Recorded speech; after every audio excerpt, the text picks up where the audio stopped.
বিকেলের নাস্তায় ঝটপট খুব সহজেই অল্প কিছু উপকরণে তৈরি করা যাবে তেমনই দুটি রেসিপি থাকছে আজকে। এই সিজনে বাজারে প্রচুর পরিমাণে সবজি পাওয়া যায়, আর এই সবজি দিয়ে চাইলে আমরা মুখরোচক সব স্ন্যাক্সের রেসিপি তৈরি করে নিতে পারি, যা কিনা বড় থেকে ছোট সকলেই পছন্দ করবে আর ঝটপট তৈরিও করে নেওয়া যাবে। তাহলে চলুন রেসিপিটি দেখে নিই।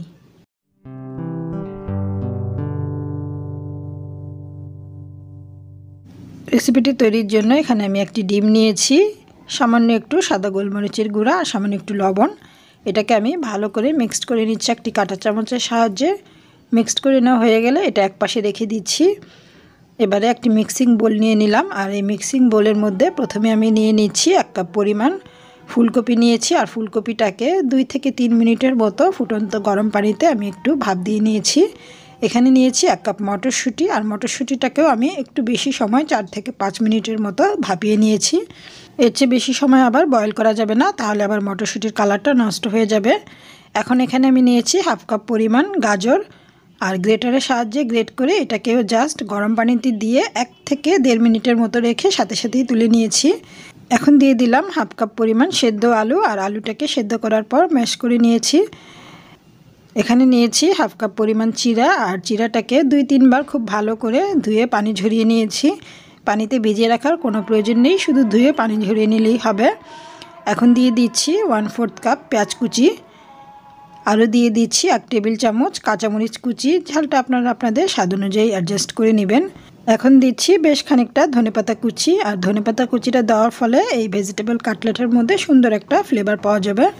এখন দিয়ে দিচ্ছি 1/2 চা চামচ ভাজা জিরার গুঁড়া, 1 চা চামচ চাট মশলার গুঁড়া, আর 1/2 চা চামচ সাদা গোলমরিচের গুঁড়া। দিচ্ছি স্বাদ অনুযায়ী লবণ। আরও দিয়ে দিলাম 1/4 কাপ কর্নফ্লাওয়ার।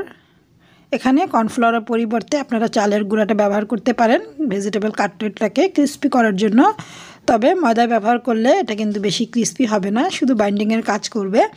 আর কর্নফ্লাওয়ারটা ব্যবহার করলে ক্রিস্পিও হবে আর বাইন্ডিংয়ের কাজও করবে, তাই চেষ্টা করবেন কর্নফ্লাওয়ারটা ব্যবহার করার। সব কিছু একসাথে খুব ভালো করে মিক্সড করে নিতে হবে।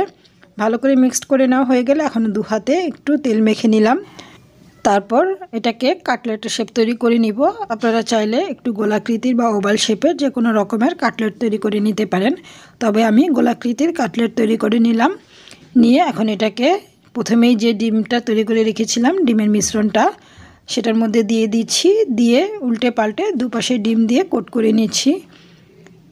দুপাশে ভালো করে ডিম দিয়ে কোট করে নেওয়া হয়ে গেলে এখন এটাকে আমি দিয়ে দিচ্ছি ব্রেড ক্রামের উপরে। এবারে ব্রেড ক্রামের মধ্যে দিয়ে খুব ভালো করে 4-5টা ব্রেড ক্রাম দিয়ে কোট করে দিব। আপনারা চাইলে ডিমের পরিবর্তে এখানে ময়দার ব্যাটারেও কোট করে নিতে পারেন। সেক্ষেত্রে একই প্রসেসে ময়দার সাথে লবণ আর সাদা গোলমরিচের গুঁড়াটা একটু গুলিয়ে নিয়ে সেটার উপরে কোট করে নেবেন। একইভাবে সবগুলো কাটলেট আমি তৈরি করে নেব। সবগুলো কাটলেট আমার তৈরি করা হয়ে গিয়েছে, দেখতেই পাচ্ছেন। এই অবস্থায় ফ্রিজে রেখে আমরা এটা প্রায় 1 মাসের মতো সংরক্ষণ করতে পারি, তবে আমি সরাসরি ভাজতে চলে যাচ্ছি। সেজন্য একটি প্যানে পর্যাপ্ত পরিমাণ তেল দিয়ে তেলটাকে বেশ ভালো করে গরম করে নিয়েছি। গরম করে নিয়ে একে একে তেলের মধ্যে কাটলেটগুলো দিয়ে দিচ্ছি।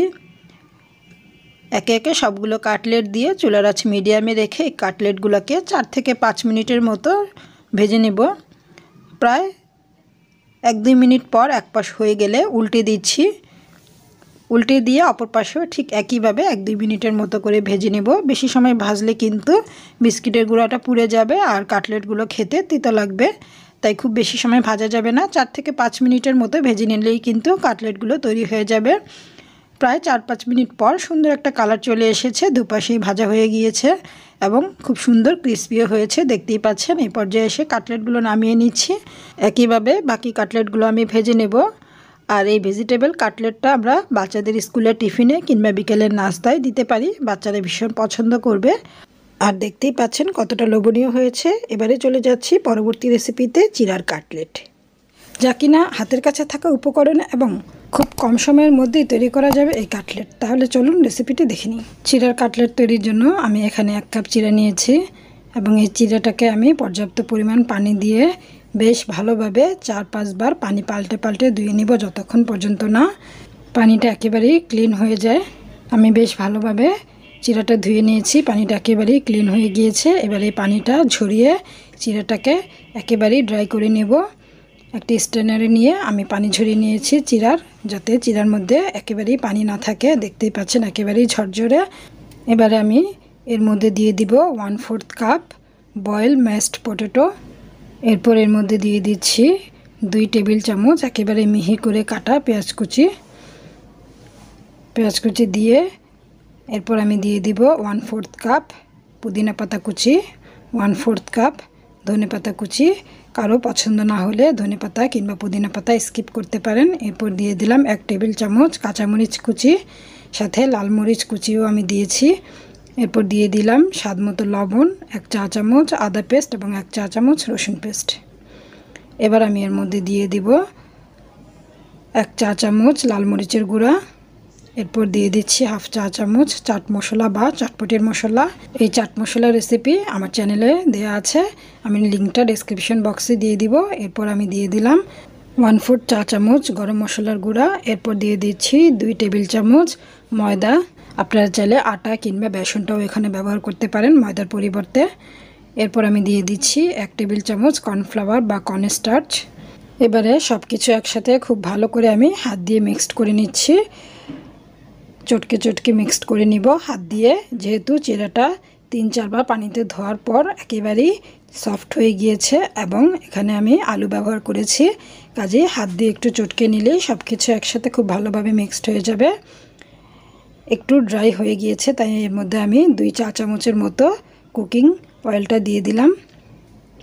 এরপর আবারও একসাথে মিক্সড করে নিয়ে এবার আমি এটাকে কাটলেটের শেপ দিয়ে নিব। পছন্দ মতো আপনারা যে কোনো কাটলেটের শেপ দিতে পারেন। আমি কাটলেটের শেপ দেওয়ার জন্য সামান্য একটু তেল হাতে মেখে নিলাম। এরপর এখান থেকে সামান্য একটু মিক্সচার নিয়ে আমি হাতে রোল করে গোল শেপের কাটলেট তৈরি করছি। আপনারা চাইলে আপনাদের পছন্দ মতো যে কোনো আকৃতির শেপ তৈরি করতে পারেন। দেখতেই পাচ্ছেন খুব সুন্দরভাবে কাটলেটের শেপ তৈরি হয়ে গিয়েছে। খুবই সুস্বাদু এই কাটলেট, বাচ্চারাও এটা খুবই পছন্দ করে এবং আপনারা চাইলে একসাথে অনেকগুলো তৈরি করে এটা আমরা ডিপ ফ্রিজেও সংরক্ষণ করতে পারি 15 থেকে 20 দিনের জন্য। আমার কাটলেট তৈরি, একইভাবে আমি সবগুলো বানিয়ে নিয়েছি। আমি যতটুকু চিড়া নিয়েছিলাম এতে করে আমার 12টা কাটলেট হয়েছে। এবারে এই কাটলেটগুলোকে আমি ডিমে চুবিয়ে ব্রেড ক্রামে গড়িয়ে ফ্রাই করে নেব। এই জন্য আমি এখানে নিয়েছি একটি ডিম, এর মধ্যে স্বাদমতো লবণ আর সামান্য একটু গোলমরিচের গুঁড়া দিয়ে খুব ভালো করে ডিমের কুসুম এবং সাদা অংশটা মিক্সড করে নিয়েছি এবং আরেকটি পাত্রে নিয়েছি আমি ব্রেড ক্রামের গুঁড়া। এবার আমি কাটলেটগুলো একটা একটা করে ডিমে চুবিয়ে ব্রেড ক্রামে গড়িয়ে নেব। খুব ভালো করে ব্রেড ক্রামে কোট করে নিতে হবে, যাতে কাটলেটের প্রতিটা পাশ খুব সুন্দরভাবে কোট হয়ে যায় এবং ভাজার পরে ক্রিস্পি লাগবে তাহলে খেতে। আমি সবগুলো একইভাবে ডিমে চুবিয়ে ব্রেড ক্রামে গড়িয়ে কোট করে নিয়েছি। আমার কাটলেটগুলো ভাজার জন্য তৈরি। একটি প্যানে আমি পর্যাপ্ত পরিমাণ তেল নিয়ে সেই তেলটা গরম করে নিয়েছি। খুব বেশি গরম না, মিডিয়াম হিটে আমি গরম করে নিয়েছি তেলটা। এবার আমি একে একে সবগুলো কাটলেট এই তেলের মধ্যে ছেড়ে দিচ্ছি এবং মিডিয়াম ফ্লেমে আমি সবগুলো কাটলেট ভেজে নেব। খুব বেশি হাই হিটে ভাজা যাবে না, তাহলে কাটলেটগুলো উপর দিয়ে পড়ে যাবে কিন্তু ভেতর দিয়ে কাঁচা থাকবে। কাটলেটগুলো এক পাশে হয়ে গিয়েছে, আমি এবার উল্টে দিচ্ছি। সবগুলো উল্টে দিয়ে অপর পাশও একইভাবে গোল্ডেন ব্রাউন কালার হওয়ার আগ পর্যন্ত ভেজে নিব। চুলার আঁচ সবসময় মিডিয়াম থাকবে। কাটলেটগুলো হয়ে গিয়েছে, এবারে আমি এগুলোকে নামিয়ে নিচ্ছি। দেখতেই পাচ্ছেন খুব সুন্দর একটা কালার চলে এসেছে। আমি সবগুলো কাটলেট তেল থেকে তুলে নিয়েছি আর দেখতেই পাচ্ছেন কতটা লোভনীয় লাগছে। দুটো রেসিপি কিন্তু ভীষণ মজার। আশা করছি রেসিপি দুটো সবার ভালো লেগেছে। সবাইকে ধন্যবাদ জানিয়ে বিদায় নিচ্ছি। আল্লাহ হাফিজ।